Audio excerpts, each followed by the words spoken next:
بسم اللہ الرحمن الرحیم۔ السلام علیکم، میری آپ سبھی سے التجا ہے کہ ایک مرتبہ درود ابراہیمی پڑھ لیجیے گا۔ بسم اللہ الرحمن الرحیم۔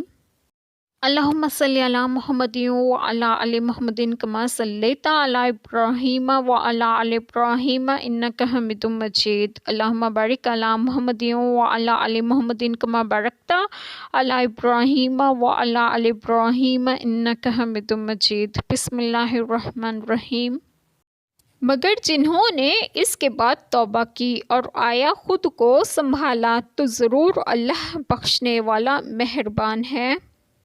بسم اللہ الرحمن الرحیم۔ آج جو بات میں آپ لوگوں سے ڈسکس کروں گی وہ یہ ہے کہ البتہ ان لوگوں کے پاس ایمان کے لیے کچھ گنجائش باقی ہے جو توبہ کر لیں اور اپنی اصلاح کرتے رہیں۔ واضح رہے کہ توبہ کا مطلب صرف پشیمان ہونا نہیں ہے، بلکہ توبہ کے بعد استقامت پر قائم رہنا بہت ضروری ہے کہ دوبارہ اس گناہ کی طرف نہ آئیں۔ اسی کو اصلاح کہتے ہیں اور کفر سے باز آئے۔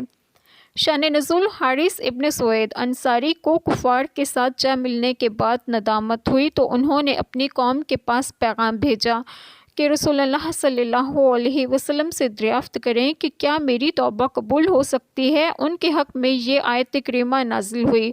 تب وہ مدینہ منورہ میں تائب ہو کر حاضر ہوئے اور آپ صلی اللہ علیہ وسلم نے ان کی توبہ قبول فرمائی۔